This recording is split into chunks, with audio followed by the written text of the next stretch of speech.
شعرك ما عم يطول؟ حاسة إنه واقف على نفس الطول من شهور؟ لا تشيلي هم، جبتلك اليوم خلطة بتطول الشعر وبتغذيه من الجذور.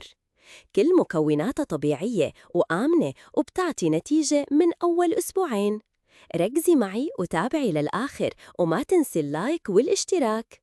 شو بنحتاج؟ معلقتين كبار زيت جوز الهند، معلقة كبيرة زيت خروع، معلقة صغيرة زيت إكليل الجبل، كبسولة من فيتامين إي، ومعلقة كبيرة جل ألوفيرا. منحط كل المكونات بوعاء ومنسخنهن شوي على بخار مش على نار مباشرة. بعدين منبلش ندلك فروة الراس بحركات دائرية لمدة 5 دقايق. هالشي بينشط الدورة الدموية وبيساعد على النمو. بعدها منوزع الخلطة على طول الشعر، منغطيه بكيس بلاستيك أو بونيه ومنتركه ساعة أو ساعتين، وبعدين منغسله بشامبو خفيف وخالي من المواد الكيميائية. كرري الخلطة 3 مرات بالأسبوع ورح تلاحظي الفرق بوضوح خلال أسبوعين. شعرك رح يطول، يلمع ويصير أقوى بكتير.